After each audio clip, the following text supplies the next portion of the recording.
చూడండి.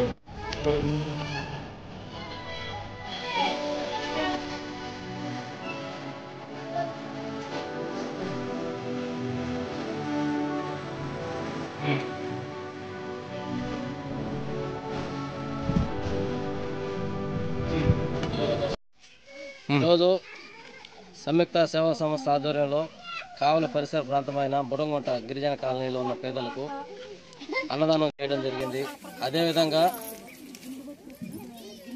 మన నెల్లూరు జిల్లా నివాసి వృత్తిరీత్యా విదేశాల్లో ఉంటున్న వాకాటి మహేంద్ర గారి సహాయంతో వృద్ధులకు, బాలింతలకు, గర్భవతులకు దుప్పట్లు పంపిణీ చేయడం జరిగింది.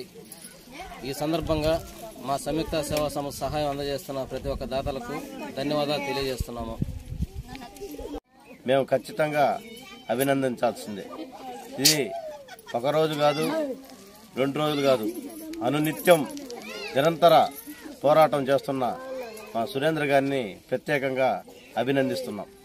ఇలాంటి కార్యక్రమాలు చేయాలంటే ఒకవేళ డబ్బున్నా కానీ అది సాధ్యపడదు. కాబట్టి దాతలు కూడా బాగా విరివిగా వస్తున్నారు, ఇంకా రావాలా. అకేషన్స్ ఏ అయినా కానీ సురేంద్ర గారికి సహాయ సహకారాలు అందించి ఇటువంటి నిరుపేదలకి వాళ్ళకి చలికి కప్పుకునేదానికి ఒక దుప్పటి, కడుపు నిండా అన్నం దొరుకుతుందంటే అది సురేంద్ర గారిని ప్రత్యేకంగా అభినందిస్తున్నాం.